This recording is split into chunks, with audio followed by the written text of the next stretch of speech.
Book audio में स्वागत करता हूं। मैं आपका दोस्त ब्रिजेश और अजीश नायर का उपन्यास फकीरा आपके लिए लेकर आया हूं।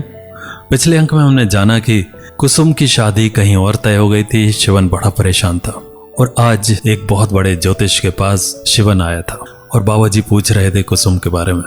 चलिए बढ़ते हैं कहानी में आगे की ओर। मैं अचंभित था पर मैंने नॉर्मल होकर बात की। किस लड़की से? मैंने पूछा। वही लड़की बेटा जिससे तू बहुत ही ज्यादा प्यार करता है और वो भी तुझसे उतना ही प्यार करती है।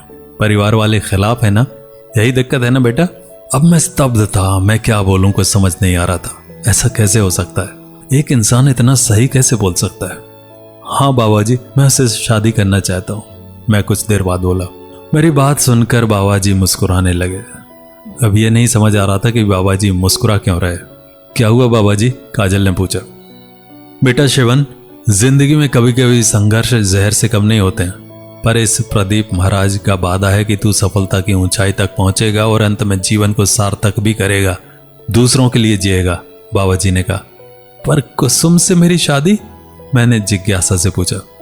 बेटा तुझे तो अभी बहुत कुछ करना है, क्यों इस शादी के चक्कर में पड़ रहा है? भूल जाओ उस लड़की को।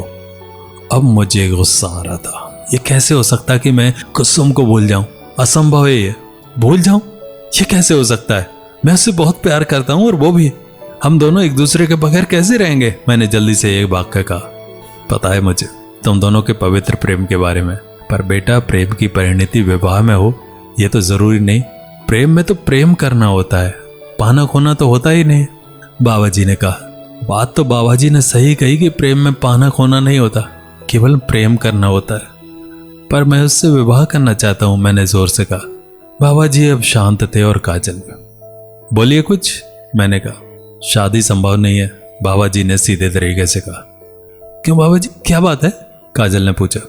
कर्क लग्न की कुंडली है, प्रेम भाव का स्वामी मंगल अष्टम में राहु के साथ बैठा है, प्रबल मांगलिक योग है। विवाह स्थान का स्वामी षष्टम में चंद्रमा के साथ है और विष दोष का निर्माण कर रहा है। इनका प्रेम संबंध है और यह संबंध विवाह से कुछ कम नहीं, पर विवाह हो नहीं सकता। प्रेम निसंदेह निस्वार्थ है, पर विवाह नहीं हो सकता, वियोग तय है। इस वियोग के बाद भी दोनों के मन में एक दूसरे के लिए प्रेम जीवन के अंत तक रहेगा, पर इन दोनों का अब एक साथ रहना संभव नहीं। बाबा जी ने यह भी नहीं सोचा कि मेरे दिल पर क्या गुजरेगी। उन्हें जो बोलना था उन्होंने बोल दिया। मैं उसे छीन लूंगा इस दुनिया से। मैं अब पागलों की तरह बात कर रहा था। कुछ नहीं होगा बेटा, उन्होंने मुस्कुराते हुए कहा। अब भगवान नहीं है, ठीक है, मैंने कहा। कभी दावा भी नहीं किया, बाबा जी ने मुस्कुराते हुए कहा। अब मुझे बहुत ही ज्यादा गुस्सा आ रहा था। मन में यही ख्याल आ रहा था कि मैं किस बाबा के पास आ गया। सुनो बेटा, अभी बहुत कुछ करना है तुम्हें, बाबा जी ने कहा। मैं जा रहा हूं, बकवास है ये सब, मैंने चिल्लाकर कहा। तुम वापस आओगे जरूर? कभी नहीं आऊंगा, कभी नहीं। आओगे, पर उस वक्त कोई फायदा नहीं होगा तुम्हें। मैं तुम्हें तुम्हारे प्रश्न का जवाब नहीं दे पाऊंगा। बस याद रखना कि बहुत कुछ करना है तुम्हें। बकवास, टोटल बकवास, मैं चिल्लाकर बाहर गया। 10 दिन और बीत गए पर कुसुम का कोई फोन नहीं आया। मैंने कई बार उससे फोन करने की कोशिश की, पर हर बार निराशा ही हाथ लगी। उसका फोन स्विच ऑफ ही बता रहा था। मैंने कभी नहीं उससे पूछा कि उसका गांव कहाँ है और यही मेरी सबसे बड़ी गलती थी। मैं उसके गांव चला जाता, पर आखिरकार ये तो पता चले कि उसका गांव है कहाँ। बहुत बड़ी उलझन है और बार बार बाबा जी की बात भी याद आ रही थी। आखिर वह इंसान इतने विश्वास से कैसे कह सकता कि मेरा और कुसुम का मिलन संभव है ही नहीं। हालांकि उन्होंने हमारे प्रेम की पवित्रता को स्वीकार अवश्य किया, पर विवाह संभव नहीं। उनकी ये भविष्यवाणी मुझे हर वक्त परेशान करती थी। मैं बेकार ही उनके पास गया था। अरे भाई, शादी की तैयारियां चल रही है ना? घर में प्रवेश करते हुए आदर्श ने पूछा। साथ में काजल भी थे। अगले सप्ताह रिया की शादी थी। हाँ बस चल रहा है आदर्श, मैंने कहा। तो चिंता मत कर, मैंने 10 दिन की छुट्टी ले ली है, साथ में मिलकर सब कुछ संभाल लेंगे, आदर्श ने मेरे कंधे पर हाथ रखते हुए कहा। बस यही तो आदर्श था, दोस्तों का दोस्त। जब भी कोई चीज मुझ पर दबाव डालने आती है, आदर्श आधा दबाव खुद ले लेता है। ऐसा मित्र पाकर मैं तो धन्य हो गया था। थैंक्स आदर्श। अब ये फॉर्मेलिटी बंद कर, रिया जितनी तेरी बहन है उतनी मेरी भी है, समझा इमोशनल फूल? आदर्श ने मजाकिया अंदाज में कहा। यही तो ग्रेटनेस है, मैंने कहा। बस कर ज्यादा मत बोल। मैं मुस्कुरा दिया। अच्छा छोड़ ये सब, पहले ये बता कि तेरी किताब कैसी चल रही है? आदर्श ने पूछा। बहुत बिक रही है, करीब 5,000 किताबें बिक चुकी हैं, अभी और प्रिंटिंग में गई हैं। मैंने कहा वाह वाह क्या बात है, बिकना तो तय था। तूने प्रेम को जिस तरीके से पेश किया है ना शिवन कुमार फकीरा जी, वो वाकई तारीफ के काबिल है। आदर्श ने कहा। तूने पढ़ी? मैंने पूछा, पर मुझ में कोई उत्साह नहीं था। और नहीं तो क्या, मेरे दोस्त की पहली किताब है और मैं ना पढ़ूं, ये हो सकता है क्या? आदर्श ने कहा। कभी नहीं, काजल ने मुस्कुराते हुए जवाब दिया। पर मैं उदास था, मेरा ध्यान तो कुसुम की ओर था। ये कामयाबी कुसुम के बिना फीकी थी।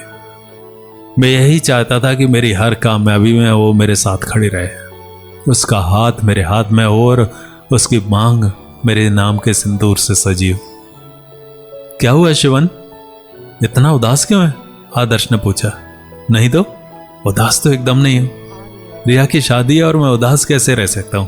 मैं बहुत खुश हूं, सच में बहुत खुश। मैंने कहा। ऐसा कहते हुए मेरी आंखों में आंसू आ गए। खुशी दिख नहीं रही तेरी आंखों में, मुझसे झूठ बोलेगा तू मुझसे? पागल, जितना अम्मा और रिया तुझे जानते हैं ना, उतना मैं और ललन भैया भी तुझे जानते हैं, ठीक है ना? और तू ज्यादा टेंशन नहीं लेगा, समझा? ललन भैया भी रास्ते में बस पहुंचने वाले होंगे। पहुंच गए, ललन भैया अंदर आते हुए बोले। देखिए ना ललन भैया, ये शिवन उदास है। आदर्श ने ललन भैया से कहा। छोटू भूल जा कुसुम को, अब तो लगता है कुछ भी नहीं होने वाला, ललन भैया ने कहा। भैया आप कह रहे हैं ऐसा? विश्वास नहीं होता। मैंने कहा। सच में विश्वास नहीं हो रहा था कि आखिर ललन भैया ऐसे कैसे कह सकते हैं। सच तो कह रहे हैं, 1000 कुसुम आएंगे। मैंने तो तुझे पहले ही मना किया था, पर तू तो माना नहीं। उसकी माँ जो है ना, वो कभी खुद के सिवाय किसी और के बारे में नहीं सोचती। उस औरत के लिए पैसा ही सब कुछ है, पैसा ही भगवान है।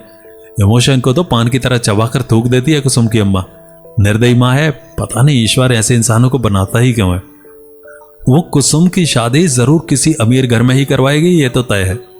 कुसुम की शादी उसकी माँ के लिए शक्ति प्रदर्शन है और कुछ नहीं, आदर्श ने कहा। यह बात तो आदर्श ने एकदम सही कही थी कि उसकी माँ के लिए कुसुम की शादी एक शक्ति प्रदर्शन ही है। वो अपने गांव में यह दिखाना चाहेगी कि वह कितनी ताकतवर है और इसके लिए खूब खर्च भी करेगी। भले ही वो कुछ भी कर ले, पर वो अभागिन है, क्योंकि आज तक उसकी बेटी कुसुम के मन में उसके प्रति जरा सा भी आदर भाव नहीं आया। माता तो कैकेयी भी थी, उसने भी पुत्र के सुख को ना समझकर फैसला लिया और दुख भोगा। शायद कुसुम की मम्मी भी कैकेयी से प्रेरित थी, जो कर तो रही थी अपनी बेटी के लिए, पर यह जाने बिना कि कुसुम की खुशी वास्तव में है कहाँ। ये तो तय था कि अगर उसकी माँ अपने मंसूबे में कामयाब हो जाती है तो बहुत जल्द पश्चाताप की अग्नि में भी चलेगी। तभी वहां मुस्कान आई। वो दुखी लग रही थी, उसके चेहरे पर प्रसन्नता का भाव तक नहीं था। हालांकि अब वो छोटा मोटा काम करने लगी थी और उसके माता पिता के साथ ही रहती थी। आदर्श पूरी कोशिश में था कि उसे महीने का खर्च उसके पति से दिलवाए, और मुझे पूरा विश्वास था कि आदर्श इसमें भी सफल होगा। आदर्श था ही इतना काबिल, असंभव मात्र शब्द था उसके लिए। उसके आत्मविश्वास के आगे अच्छे अच्छे लोग नतमस्तक थे। क्या हुआ मुस्कान? आदर्श ने उसका उतरा हुआ चेहरा देखकर पूछा। वो फूट फूट कर रोने लगी, जैसे उसके ऊपर कोई दुख का पहाड़ टूट पड़ा हो। उसको इस तरह रोता देख काजल उसे संभालने लगी। अम्मा और रिया भी आ चुके थे। क्या हुआ मुस्कान? अम्मा ने पूछा। हाँ बोलो मुस्कान, क्या हुआ? काजल ने इस बार पूछा। पता नहीं मुस्कान को क्या हुआ था, इस तरह उसे रोते हुए कभी नहीं देखा। जरूर कोई बड़ी बात थी, नहीं तो इस तरह फूट फूट कर तो नहीं रोते। शिवन भैया, शिवन भैया, वो सिसकते हुए मुझे पुकारी।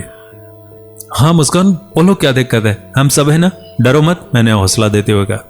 भैया आपको कुसुम को जाने नहीं देना चाहिए था।